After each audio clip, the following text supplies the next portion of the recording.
नमस्कार, मैं हूं केशव पंडित और आप देख रहे हैं देश का तेजी से बढ़ता है टीवी न्यूज़ चैनल। इस वक्त आप देख रहे हैं हमारा खास कार्यक्रम लाइव इंटरव्यू और हमारे आज के खास मेहमान हैं, किसी परिचय का मोहताज नहीं है। संजीव द्विवेदी जी जो एडवोकेट हैं हाई कोर्ट लखनऊ के और साथ ही मानस पुत्र हैं पूर्व प्रधानमंत्री भारत रत्न पंडित अटल बिहारी वाजपेयी जी के। संजीव द्विवेदी साहब, एटीवी न्यूज़ चैनल पर बहुत-बहुत स्वागत है आपका।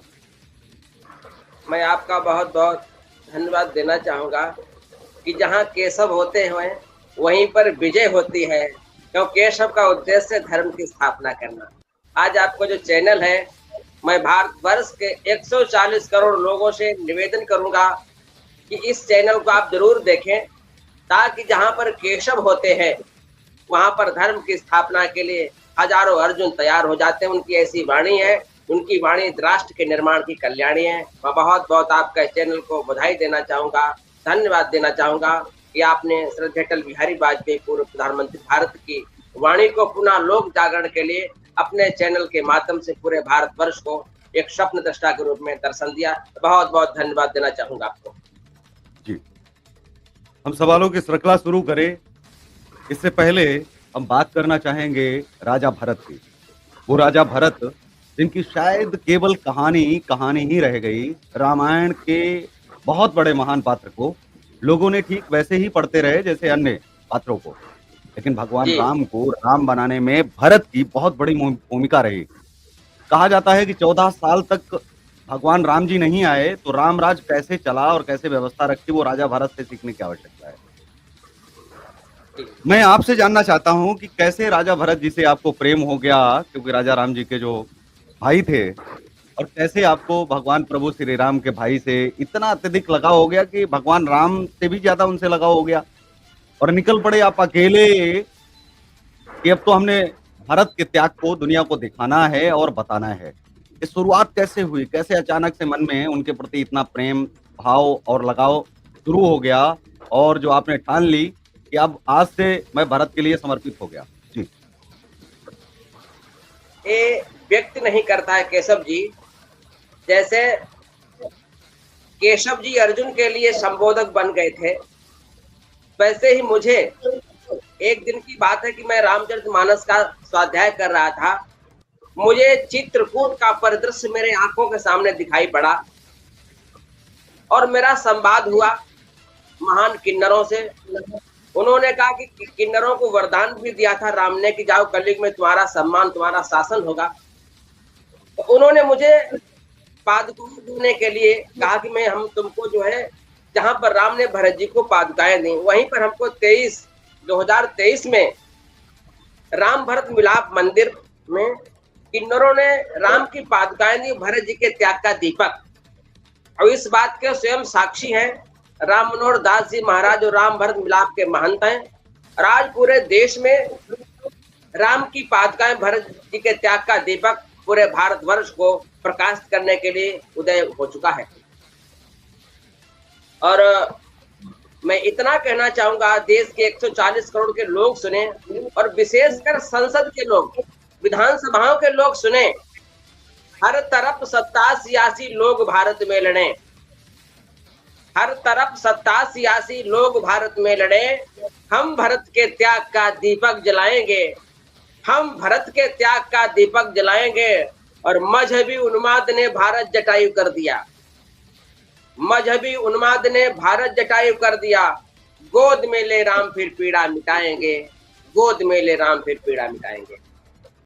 ये मेरी 4 पंक्तियां हैं। और भरत जी का आदर्श संपूर्ण भारतवर्ष में पुनः स्थापित होगा।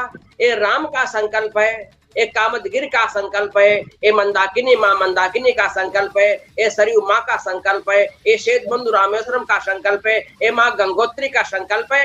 ये होके रहेगा और भारत की संसद की समस्त विधानसभाओं, संसद की समस्त सीटों पर राम की पादुकाएं भरत जी के त्याग का दीपक। भगवान बुद्ध राम के वंशज हैं, उनकी मिट्टी भी जाएगी ज्ञान स्थली की तपोनिष्ठ बन करके।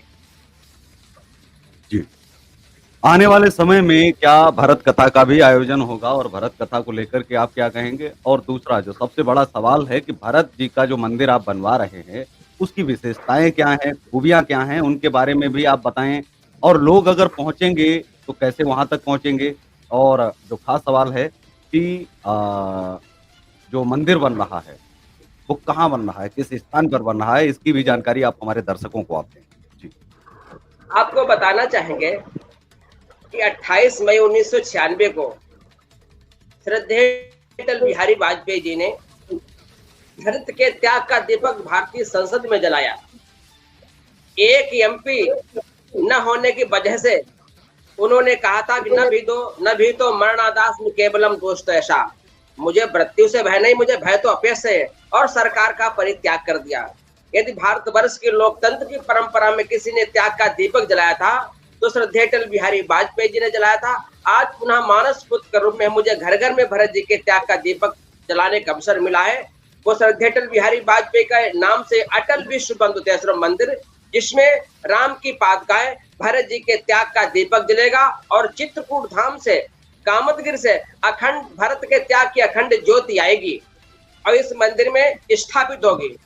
ये भी बताना चाहूंगा कि जो पादुकाएं थी, ये पादुकाएं ऋषि पहनते हैं। ये देश दो कृपा चला है, ऋषि कृपा के राम है और कृषि कृपा की जगत जननी सीता है। तो इस मेरे किसान जो है वो कृषि कृपा है, वो जनक की संतानें हैं और राम ऋषि की संतान है। तो ये देश ऋषि कृपा कृषि कृपा से मिलकर के जो गंगोत्री से लेकर सेतबंधु रामेश्वरम तक जो संत मुझे मिल रहे हैं, मुझे गंगोत्री के संत मां गंगा जल से मेरा अभिषेक कर रहे हैं, मंदाकिनी के जल से अभिषेक किया मेरा है, सेतबंधु रामेश्वरम से के जल से अभिषेक मेरा संत करने जा रहे हैं।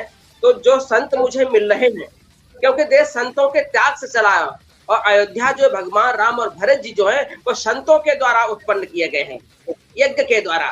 तो संतों की जो पादुकाएं हमको मिल रही हैं वो इस बंधुतेश्वरम, अटल विश्व बंधुतेश्वरम, राम और भरत का जो मिलन चित्रकूट में हुआ था, जहां सत्ता रोई है, जहां संपत्ति रोए है, जहां पर देश का वैभव रोया संसार का, और दोनों राम भाई, राम और भरत जी का जो मिलन हुआ है, जो आंसू निकले हैं, वो बंधुतेश्वरम बनकर हुआ। इसलिए इस मंदिर का नाम अटल विश्व बंधुतेश्वरम होगा और भारतवर्ष के समस्त संतों की पादुकाएं इस मंदिर के नींव में रखी जाएंगी, क्योंकि ये देश कृषि कृपा से चला है और भारतीय संसद में राम की पादुकाएं, भरत जी के त्याग का दीपक जलने जा रहा है, ताकि ये भारत का वैभव अमर रहे। क्योंकि चित्रकूट से अब आपको बताना चाहेंगे ये भी बात कि जो त्याग है भरत जी का, अगर भरत का त्याग जो भी देश अपना लेगा, जो भी घर अपना लेगा, जो भी युवा अपना लेगा, वहां कला नहीं होगी और राष्ट्र का निर्माण अपने आप स्वतः हो जाएगा। आज देश में भरत का त्याग कहीं नहीं। जय श्री राम तो कह रहे हैं, राम राज्य को स्थापित करने वाला तो भरत जी है। आज भरत का कोई चिंतन करने वाला नहीं है। भरत जैसा भाई संसार में हुआ न होगा भविष्य में। जो मैं इस चैनल के माध्यम से बताना चाहूंगा कि जो भरत के त्याग का दीपक जलाने का प्रभु ने मुझे अवसर दिया है और हमारे साथ करोड़ों लाखों लोग जुड़ेंगे। हर घर में भरत जी के त्याग के दीपक जलेगा। इस मंदिर में साधुओं सन्यासियों को पादुकाएं रखेंगी, भरत जी के त्याग का दीपक नींव में रखा जाएगा, तभी इस मंदिर का निर्माण होगा। और सेतबंधु रामेश्वरम से विश्व युद्ध को रोकने के लिए भारत विश्व गुरु है, शांति दूत बनकर के संयुक्त राष्ट्र संघ में रामेश्वरम से राम की पादुकाएं, भरत जी के त्याग का दीपक और भगवान बुद्ध की ज्ञान की मिट्टी जाएगी संयुक्त राष्ट्र संघ में इस मंदिर के निर्माण में। गंगोत्री से लेकर सेतुबंधु रामेश्वरम और रामेश्वरम तक इवन तक इस भारतवर्ष के अटल विश्व बंधुतेश्वर मंदिर का पैगाम होगा, जो जय श्री राम के साथ साथ भरत का त्याग लाओ, भारत महान बनाओ का जय घोष करेगा। जी, अब सवाल फिर वही रहा कि जो मंदिर है वो किस स्थान पर जो है बन रहा है, कब तक बनकर तैयार हो जाएगा भक्तों के लिए, और भक्त वहां पर जो है कैसे पहुंचेंगे, ये भी मैं आपसे चाह रहा था कि ये भी जानकारी आप हमारे दर्शकों को। आपको बताना चाहेंगे कि राज ऋषि भी कहे गए, राष्ट्र ऋषि भी कहे गए हैं, देव ऋषि भी कहे गए हैं। जो संत जन अपनी पादुकाएं देंगे, क्योंकि इस समय लोकतंत्र चल रहा है, तो लोकतंत्र को बचाने के लिए, लोकतंत्र की रक्षा के लिए लोक ऋषि अपनी पादुकाएं भेंट करेंगे। जो जनपद हरदोई में ब्लॉक हरपालपुर है, गांव चांदापुर है, और हर घर से भरत के त्याग का दीपक इस मंदिर निर्माण में आएगा, ताकि हर घर में मैं ये भी निवेदन करूंगा देश के लोगों से कि आप चित्रकूट किसी भी धर्म, मत, मजहब, धर्म के हों, भाई भाई जब गले मिलेगा, तो इस संपूर्ण भारतवर्ष को भाई भाई से गले मिलाते हुए इस मंदिर का निर्माण होगा। हर घर में भरत जी के त्याग का मत मजहब से मुक्त होकर के ये लोक धर्म की स्थापना के लिए मंदिर को होगा, जो गंगोत्री से लेकर श्वेतबंधु रामेश्वरम तक विजय पताका बंधुत्व के फहरेगी, जो राष्ट्र नीति को लेकर के, लोक नीति को लेकर के, लोक ऋषि लोक धर्म की स्थापना के लिए बनेगा और संपूर्ण संसार में ये संदेश देगा कि जो भारतीय संसद का निर्माण किया था, अयम निजा परे वेद गणना लग चेतसाम उदार चरिता नाम तो वसुदैव कुटुंबकम, उदार चरिता नाम तो वसुदैव कुटुंबकम। ये संदेश देगा इस मंदिर के निर्माण में। और भारतवर्ष के घर घर में भरत जी की त्याग की शिक्षा, मैं राष्ट्रपति महोदय से मैं पत्र भी लिख रहा हूँ, मैं भारतवर्ष के प्रत्येक मुख्यमंत्री से मिलना चाहूंगा। हर विधानसभा में राम की पादुकाएं, भरत जी के त्याग का दीपक, भगवान बुद्ध की त्याग ज्ञान की मिट्टी भेजूंगा, मिलूंगा और कहूंगा कि विधानसभा में भरत का जब तक दीपक नहीं त्याग का जलेगा, इस देश का निर्माण संभव नहीं है, क्योंकि बिना त्याग के कोई भी निर्माण नहीं हो सकता है। तभी इसने त्याग पूर्वक अस्थियां जो दी, वो लोक धर्म की स्थापना के लिए, राष्ट्र धर्म की स्थापना के लिए। इस मंदिर का निर्माण, लोक धर्म की स्थापना करना, बंधुत्व की स्थापना और संसद की सभी सीटों पर भरत के त्याग का दीपक जलाना और विद्यालय परिवारों में भरत जी की, मैं तो जितने प्राइवेट सेक्टर हैं, जितने सरकारी सेक्टर हैं, हर सब्जेक्ट में इंग्लिश, हिंदी, उर्दू कोई भी हो, हर सब्जेक्ट में भरत जी के त्याग का दीपक पढ़ाया जाए, भरत का त्याग पढ़ाया जाए। भारत को घर घर लाने का संकल्प है। इस बंधुत्व मंदिर का निर्माण होता रहेगा और पूरे भारतवर्ष में बंधुत्व जगाते हुए, बंधुत्व के त्याग के दीपक जलाते हुए इस मंदिर का निर्माण होगा। बिल्कुल, जो भरत का मंदिर बन रहा है, श्री भरत का मंदिर, राजा भरत का मंदिर कहें, तो वो मंदिर जो है हरदोई में बन रहा है। हरदोई की जो कहानी है वो दो नामों से प्रचलित है। एक हरिद्वय, मतलब दो हरि हुए। भगवान श्री हरि विष्णु का चौथा अवतार भगवान नरसिंह और पांचवा अवतार भगवान वामन के रूप में जो है अवतरित हुए। हरद्वय की एक कहानी और भी है कि उनको हरिद्रोही भी कहा जाता है कि हरिद्रोही के कारण जो हिरण्याकश्यप नाम का जो राक्षस था वो भगवान हरि का द्रोही था, इसलिए हरिद्रोही भी कहा जाता था। तो दो किंवदंतियां हैं, दो कहानियां चलती हैं कि इन दो के नाम पर जो है पड़ा है। लेकिन अब हमारा सवाल यह है, वर्तमान के परिप्रेक्ष्य में अगर हम देखें तो रामायण के आदर्शों को अगर वर्तमान में लागू करना हो तो समाज में कैसे लागू कर सकते हैं, किस तरह से जो है लागू किया जा सकता है? क्योंकि रामायण के जो पात्र हैं वो कैसे लोग अपने अपने जीवन में रामायण के किन पात्रों से ज्यादा प्रभावित होकर के ज्यादा अच्छा काम कर सकते हैं, समाज को एक अच्छा मैसेज दे सकते हैं? जी, मैं पहले प्रश्न का और दूसरे प्रश्न का उत्तर मैं देना चाहूंगा। देश के 140 करोड़ लोग सुन रहे हैं और सुने, अपने बच्चों को शिक्षा दें। आपने हरिद्रोही की बात करी है, तो अयोध्या के एक संत आए थे, राजकुमार दास जी महाराज। उन्होंने जब त्याग का दीपक जला हुआ देखा भरत जी के त्याग का, उन्होंने कहा कि आज से हरिद्रोही नहीं रहा है, जहाँ भरत जी के त्याग का दीपक, जहाँ राम की पादुकाओं की पूजा होगी, आज से हरिप्रिय हो गया है। मैं इस हरदोई जनपद का नाम अपने सभी जो आमंत्रण पत्र है उन सभी में हरदोई हरिप्रिय लिखना शुरू कर दिया है। इस हरदोई जनपद का नाम पूरे संसार में, पूरे भारतवर्ष में हरिप्रिय के नाम से जाना जाएगा इस मंदिर के निर्माण से। और इसका नाम हरिद्रोही नहीं होगा, हरिप्रिय पूरे भारतवर्ष में जाना जाएगा। रही आपने शिक्षा की बात, तो मेरा सरकार से निवेदन है कि भरत जैसा भाई न भूतो न भविष्यति। भगवान ने कहा कि मुझे संसार में अगर कोई प्रिय है, क्योंकि पूरा संसार है राम जी का ऋणी, राम जी है ऋणी बस भरत के लिए। पूरा संसार है राम जी का ऋणी, राम जी है ऋणी बस भरत के लिए। और भरत के त्याग से बना रामेश्वरम, राजमहलों में फिर भी न बंधन हुआ। भरत के त्याग से बना रामेश्वरम, राजमहलों में फिर भी न बंधन हुआ। राजपद से नहीं, राजमद से नहीं, पूछते राम जी क्यों न बंधन हुआ, पूछते राम जी क्यों न बंधन हुआ, पूछते राम जी क्यों न बंधन हुआ। हम इस मंदिर निर्माण में सरकार से अपील करेंगे कि भारत की संसद में जाने से पहले, शपथ ग्रहण लेने से पहले चित्रकूट आप भरत के त्याग का जरूर दीपक जलाएं, क्योंकि देश लाल किले से नहीं चलेगा, ये देश लाल मिले चलेगा। जहां राम भरत दो लाल मिले हैं, सत्ता रोई है, वैभव रोया है, जहां विलासता रोई है, जहां छार छार विलासताएं हुई हैं, ये देश लाल किले से नहीं परिचय हो सकता है, इस देश का लाल मिले से। जहां पर राम और भरत ने संतों का सानिध्य प्राप्त करके भारत के गौरव को स्थापित किया और श्वेत बंधु रामेश्वरम की स्थापना की। ठीक उसी प्रकार से दक्षिण भारत में श्वेत बंधु रामेश्वरम, उत्तर भारत में अटल विश्व बंधु देशरम, जिसमें राम की पादुकाएं, भरत जी के त्याग के दीपक की पूजा होगी, क्योंकि अटल बिहारी वाजपेयी ने 28 मई 1996 को भरत के त्याग का दीपक जलाया है। प्रभु ने मुझे मानस पुत्र के रूप में इस धरती पर भेजा है। हम हर घर से भरत के त्याग का दीपक लेकर चित्रकूट जलाएंगे और सभी से निवेदन करेंगे कि चित्रकूट जब आप चलेंगे तो आपके घर में भरत का चिंतन होगा, भरत के त्याग का देखा जाएगा, भरत जैसे भाई का आदर घर घर में आएगा। जब भाई भरत बनेगा तो राम उत्पन्न होते देर नहीं लगती है, क्योंकि आज हमारे देश में, समाज में, राष्ट्र में, घरों में त्याग की भावनाएं समाप्त होती जा रही हैं। छोटी छोटी संपत्ति पर भाई भाई का मर्डर कर रहे हैं। मैं तो वकालत करता हूँ, जरा भाई, एक मैं 2009 में 2008 से प्रैक्टिस कर रहा हूँ। तो जस्टिस एन वर्मा जी थे मेरे हाई कोर्ट में, उससे मेरी नई प्रैक्टिस थी। तो एक यहाँ पर रिट आई थी, मात्र 5 विषय का अंतर था और एक भाई ने दूसरे भाई के खिलाफ रिट करेगा कि कहा कि चकबंदी में 5 विषय मेरा खेत कम है।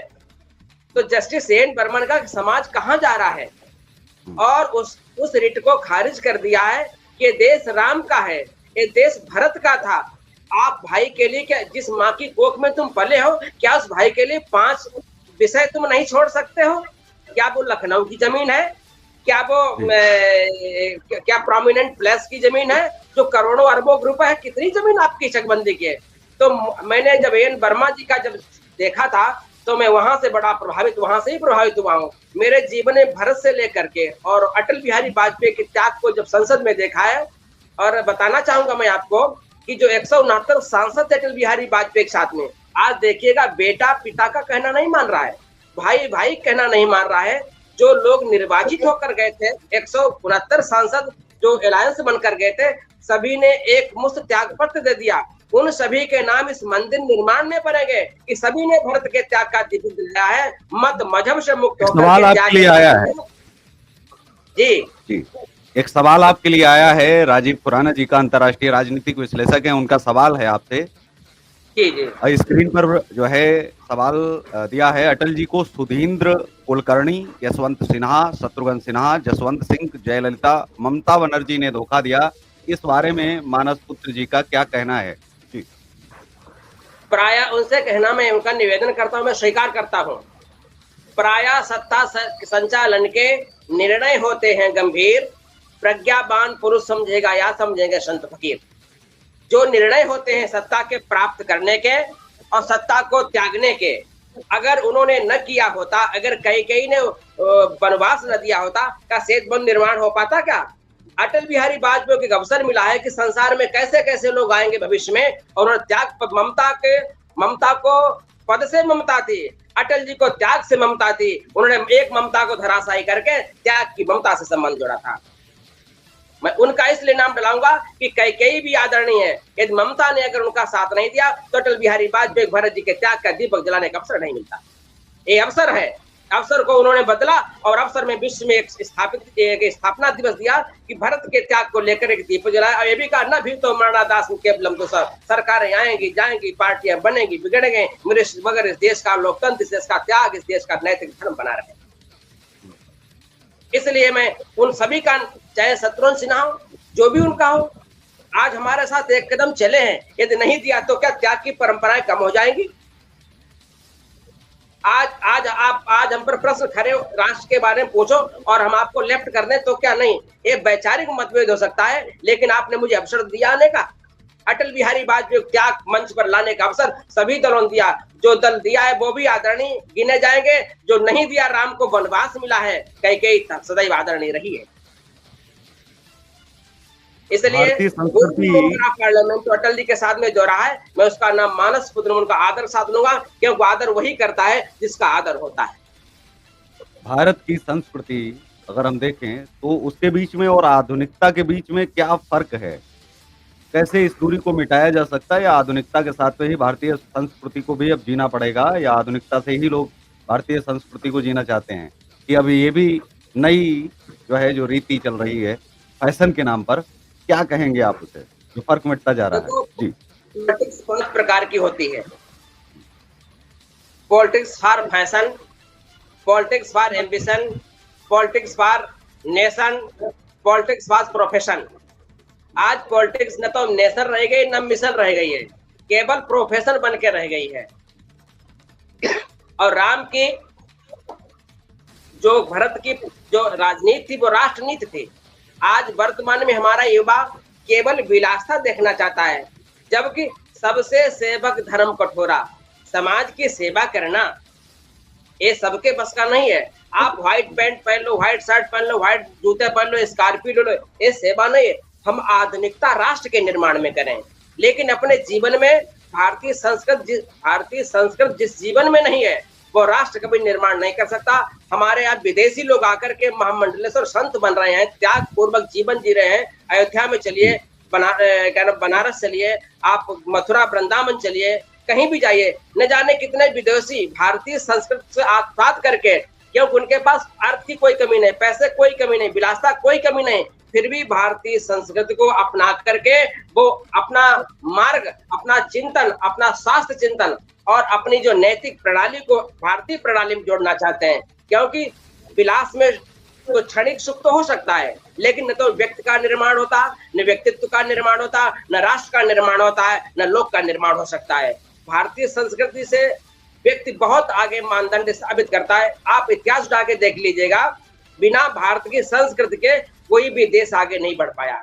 हर व्यक्ति भारत में आना चाहता है, चाहे वो अटैक करना चाहता है, चाहे मैत्री संबंध स्थापित, क्योंकि भारत की संस्कृति त्याग की है, निष्ठा की है, लगन की है, सद्भाव की है, बंधुत्व की है, अर्पण समर्पण दर्पण की भूमि है। इसलिए यहाँ पर लोग आना चाहते हैं। और आधुनिकता के साथ साथ भारत का संबंध ऐसे होना चाहिए जैसे राम का भारत से, तब राष्ट्र का निर्माण हुआ। मुझे आधुनिकता से कोई दिक्कत नहीं है, दिक्कत हमें विलासता से है। अगर आज परमाणु की आवश्यकता है, राफेल की आवश्यकता है, तो हम निर्माण करेंगे, लोक निर्माण के लिए करेंगे, लेकिन हमें हमारी जो नीतियां हैं, चाणक्य नीति है, विदुर नीति है, कणाद नीति है, भीष्म नीति है, राम की नीतियां हैं, उनको आत्मसात करते हुए लोक निर्माण की व्यवस्था बनाएंगे, आधुनिकता को प्रणाम करेंगे, लेकिन सनातन सभ्यता का पैगाम करेंगे। ये उद्देश्य है। विश्व गुरु बनने के लिए जो विश्व गुरु की बात हो रही है, विश्व गुरु कैसे जो है भारत बन सकता है? क्योंकि विश्व गुरु लगातार चिल्लाया तो जाता है। भारत के अंदर अभी छुआछूत खत्म नहीं हुई, जातिगत भेदभाव खत्म नहीं हुए, महिलाओं का शोषण खत्म नहीं हुआ, बहुत सारे मुद्दे हैं जो बड़ी संख्या में, क्योंकि आप एडवोकेट भी हैं, तो आपके सामने बहुत तमाम मुद्दे ऐसे आते भी हैं।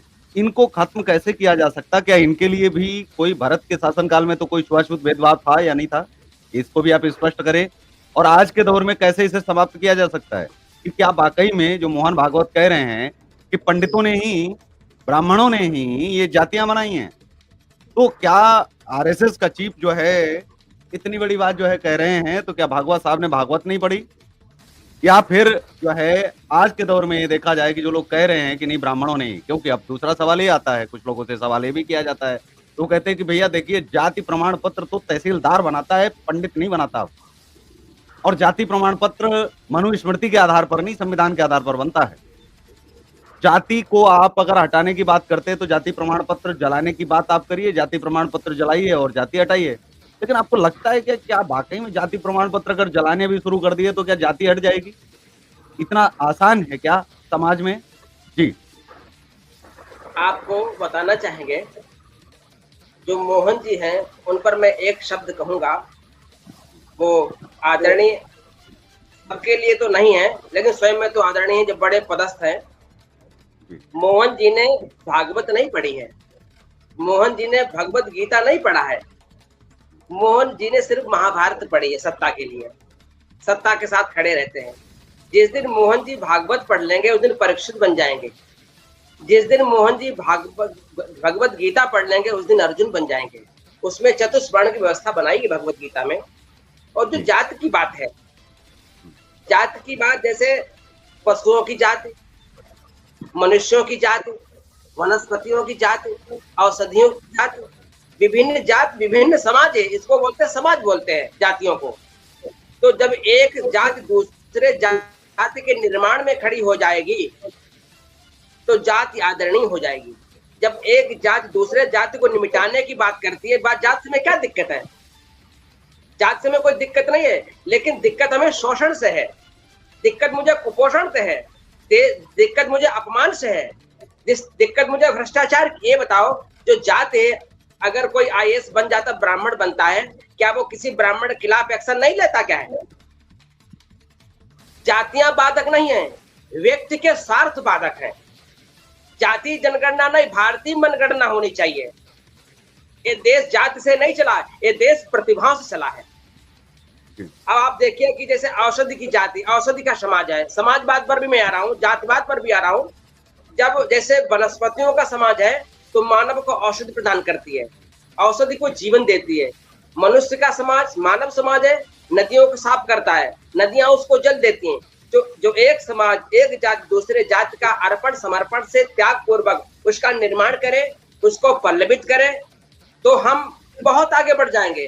जातियां बाधक नहीं है, व्यक्ति स्वार्थ बाधक है, लोगों की सत्तात्मक सोच बाधक है।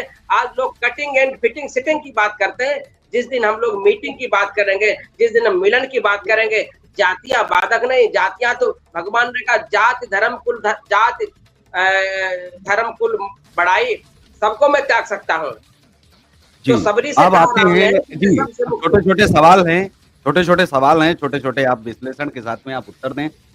सर वीएन राव आईसीएस किया, आईसीई हैं, उसके बाद में उनको नाइटहुड की उपाधि मिली, मतलब सर की उपाधि मिली। अंतरराष्ट्रीय जो न्यायालय है उसके न्यायमूर्ति रहे, वो भी जब तक उनकी मृत्यु नहीं हो गई। Sir Benegal Rau, sir VN Rau का जिनका बर्मा म्यांमार के संविधान में बहुत जो है मूल्यवान योगदान रहा। जो जिस समय कानून बनाए जाते थे, मुझे लगता है कि वो अंग्रेज उनको सौंपते थे, 1935 का भी, और ये जो हम बात करें हिंदू कोड बिल की, वो भी उन्होंने बनाया।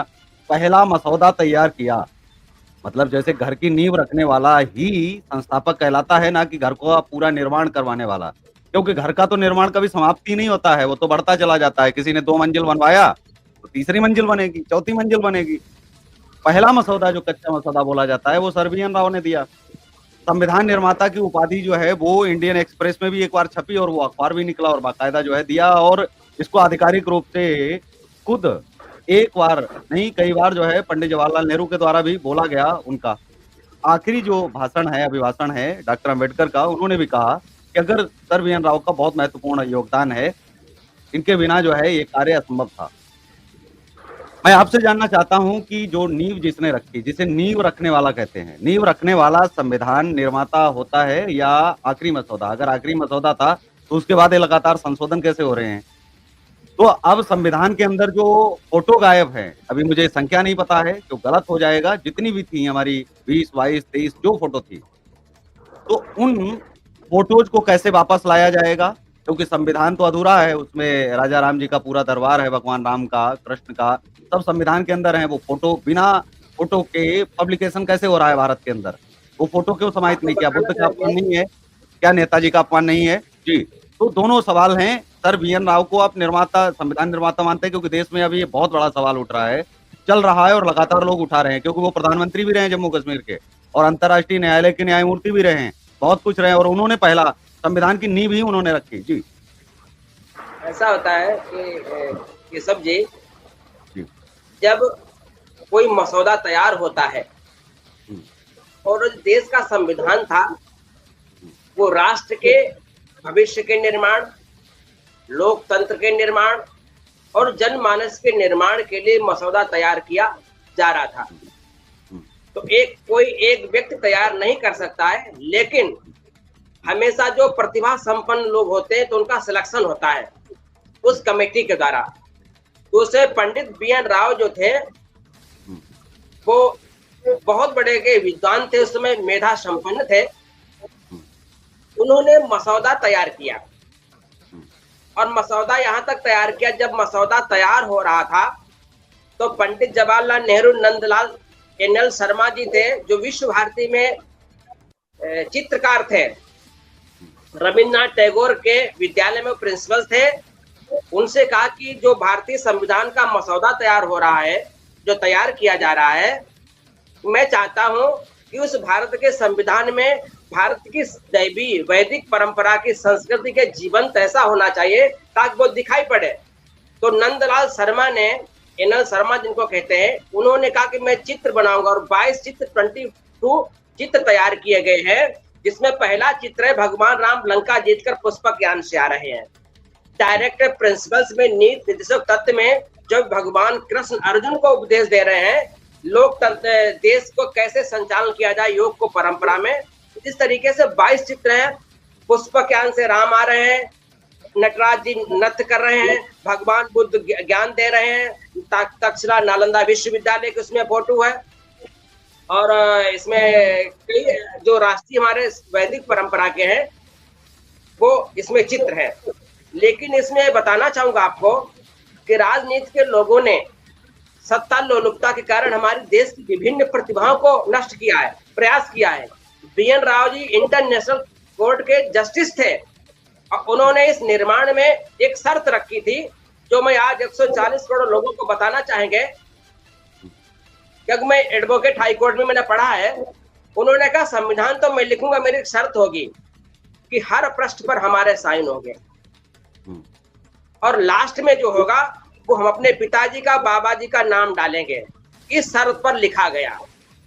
ये आप देख सकते हैं कि उनके हर पृष्ठ पर उनके हस्ताक्षर है, BN राव जी के। तो जो उन्होंने सब प्रमाणित किया है, आज हमारी सरकार है उन्हीं का तो ले रहे, आप सेल्फ टेस्ट करो जा करके। तो BN राव का जो योगदान, देश हमेशा ऋणी रहेगा, उनके योगदान को भुलाया नहीं जा सकेगा। और मैं ये भी कहना चाहूंगा कि जो भीमराव अम्बेडकर है, इनको एक, जैसे हमारे यहाँ भगवान राम जब वन को चले हैं तो केवट का भी साथ लिया है। केवट राम राज का कोई रास्ता नहीं है, लेकिन केवट भगवान राम के मित्र हैं। भगवान राम ने कहा ये अच्छी भावना है। तो भीमराव अंबेडकर जो लोकतंत्र की परंपरा, हमारे जैसे वेद व्यास जी ने महाभारत लिखा है, तो कहा कि ड्राफ्टिंग कमेटी का चेयरमैन बने, क्योंकि जो उस समय के तत्कालीन लोग थे वो बहुत ही दूरदर्शी सोच के थे कि कहीं ऐसा न हो हमारा किसी वर्ग का जो विद्वान है ऐसा न हो कि लोग प्रश्न खड़ा करें कि ब्राह्मणों ने, क्षत्रियों ने ऐसा किया है। हमेशा ब्राह्मणों ने सर्वांगीण विकास के लिए ये ब्राह्मण नहीं किए। अयम निजा परे वेद गणना लव चेतसाम उदार चरिता नाम तो वसुदेव कुटुंबकम, ये मंत्र एडमिन लुटियंस ने लिया था जब भारतीय संसद का शिलान्यास हो रहा था। तो एडमिन लुटियंस ने इस मंत्र के साथ, और उसमें हार्वर्ड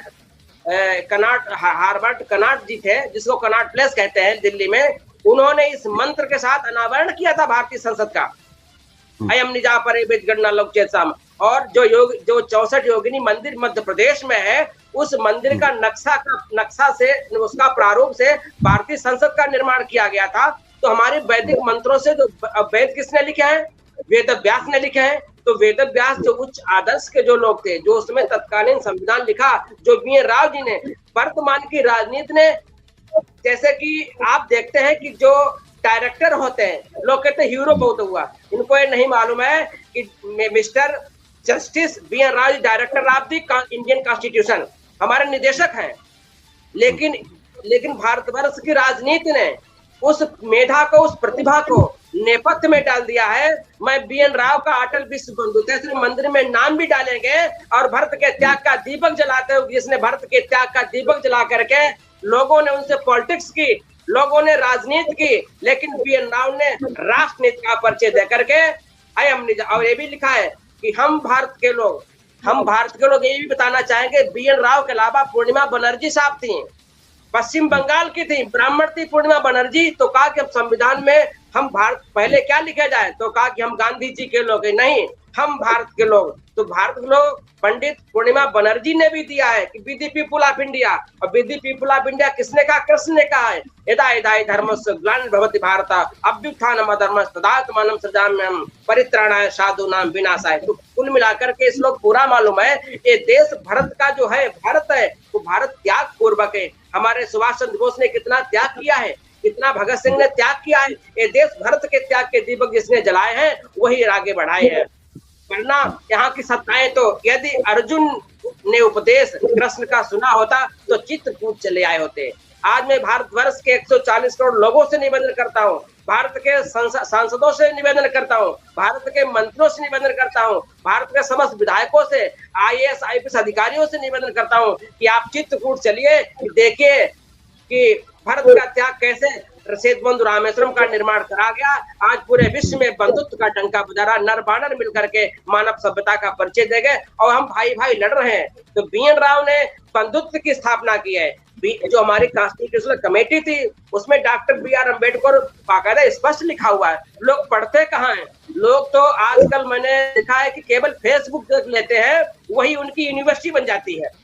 हम मेरे देश के युवा मात्र 2% पढ़ने वाले हैं, 2% यहाँ अधिकारी बनते हैं, 2% अच्छे नेता बनते हैं, 2% संत बनते हैं, 2% वैज्ञानिक बनते हैं, 98% लोग फॉलोअर बनते हैं, भीड़ में चलने वाले होते हैं। जो 2% पढ़ते हैं उनको अवसर नहीं किस मिलता है, जब मिलता है तब वही बात कहते हैं। आज 2% के लोगों ने, मेधावियों लोगों ने आज BN राव को मंच पर खड़ा कर दिया। ये 2% लोगों के जो 98% उसका सपोर्ट करना शुरू कर दिया, क्योंकि BN राव भरत जी के त्याग की भांति पड़े रहे और देश में गड़े रहे और बंधुत्व की स्थापना करते हुए संविधान का निर्माण करके चले गए।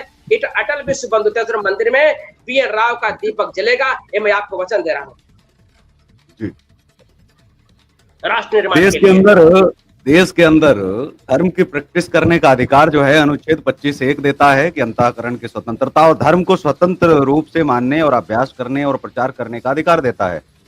अनुच्छेद 26, अनुच्छेद 27, अनुच्छेद 28 ये सब पूजा पाठ और अपने धर्म के अनुसार जो है करने का अधिकार देते हैं।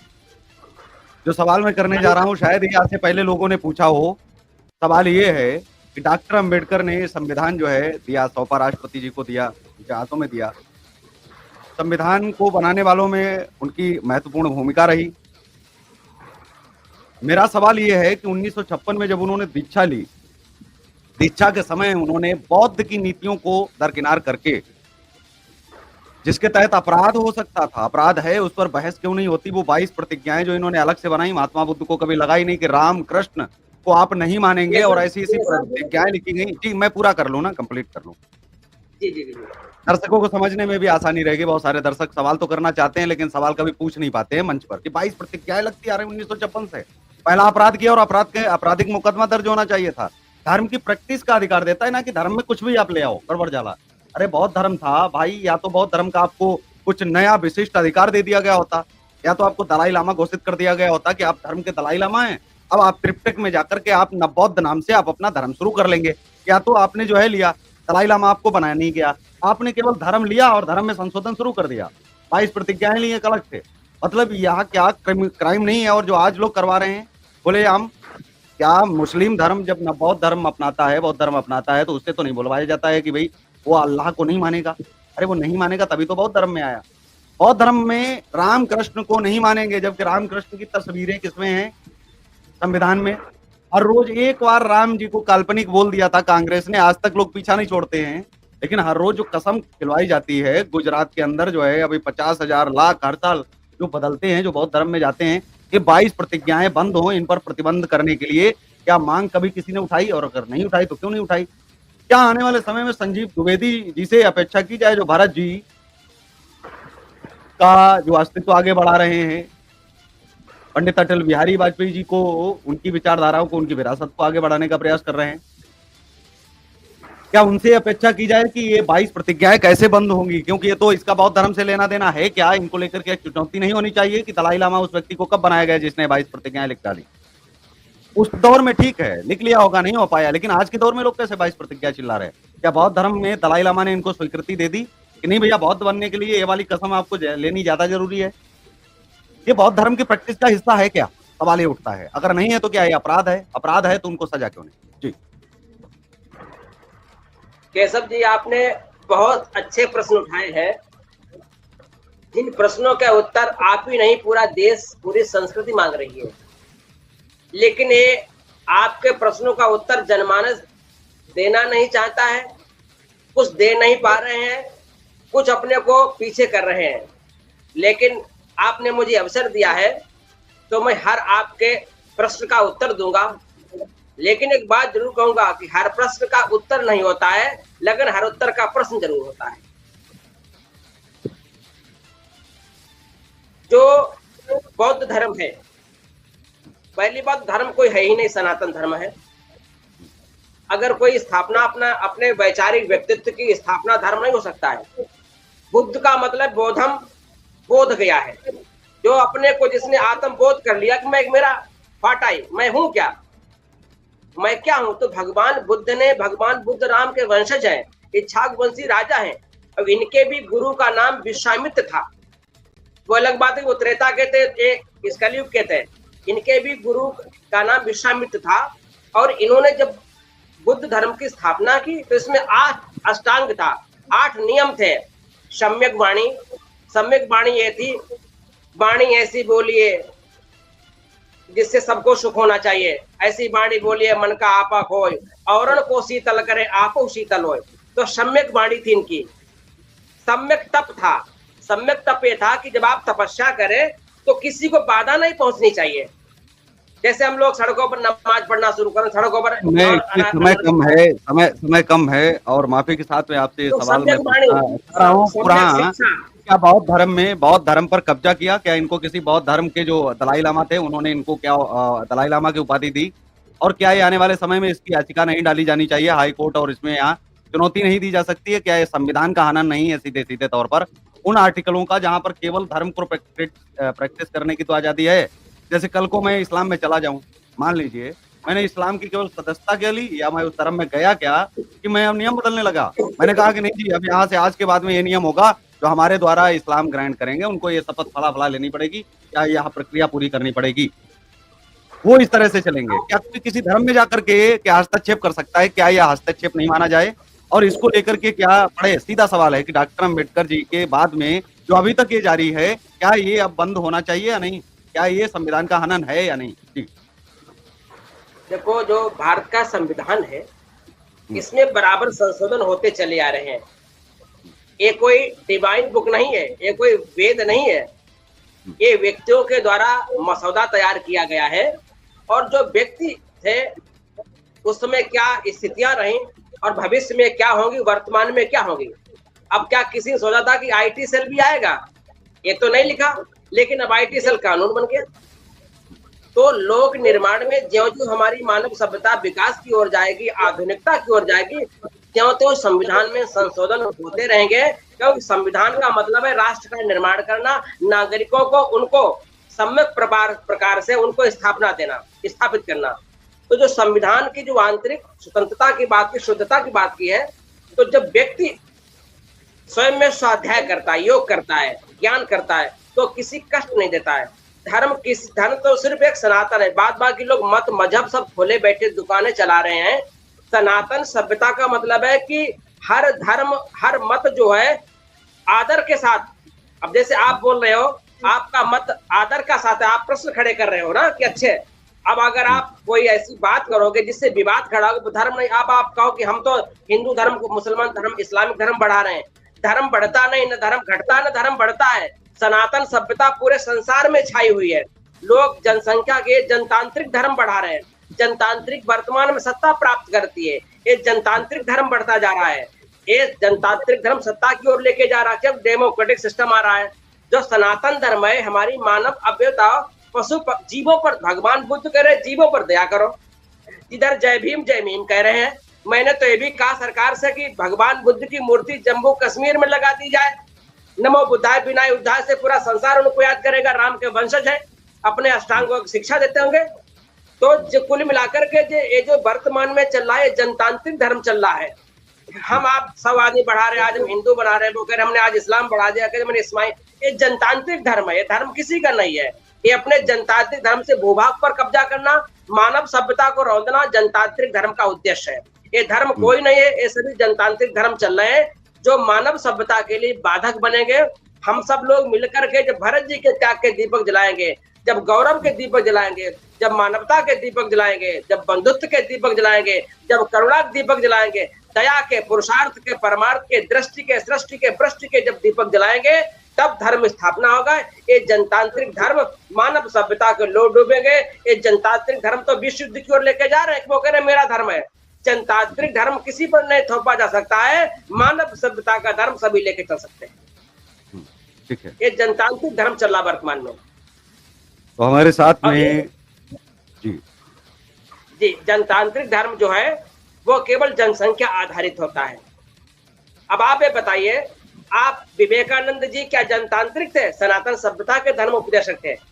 दयानंद सरस्वती जी देखिएगा, जितने महान लोग हुए हैं उनको तो विवेकानंद को ईसाइयों ने एक्सेप्ट किया, प्रेमानंद महाराज जी को मुसलमान भी एक्सेप्ट कर रहे हैं।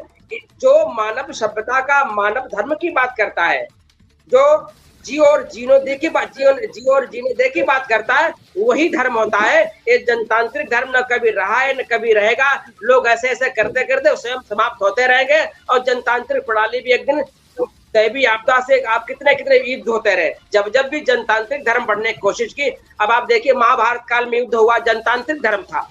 अगर क्या धर्म सनातन धर्म का विरोध नहीं था क्या?